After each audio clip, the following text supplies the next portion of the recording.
హైదరాబాద్ లో పలు ప్రాంతాల్లో వర్షం దంచి కొడుతోంది. రంగారెడ్డి జిల్లా రాజేంద్రనగర్, అత్తాపూర్, హైదర్గూడ పలు ప్రాంతాల్లో భారీ వర్షం కురవడంతో పలు లోతట్టు ప్రాంతాలు జలమయమయ్యాయి. నాంపల్లి, అబిడ్స్, కోటి, బషీర్బాగ్, గోషామహల్, మల్లపల్లి తదితర ప్రాంతాల్లో గాలులతో కూడిన వర్షం బీభత్సాన్ని సృష్టించింది. భారీ వర్షంతో వాహనదారులు తీవ్ర ఇబ్బందులను ఎదుర్కొంటున్నారు.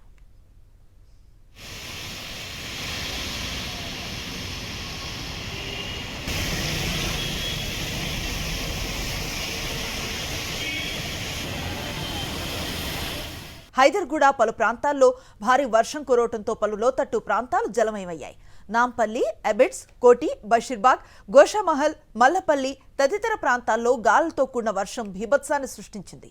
భారీ వర్షంతో వాహనదారులు తీవ్ర ఇబ్బందులను ఎదుర్కొంటున్నారు.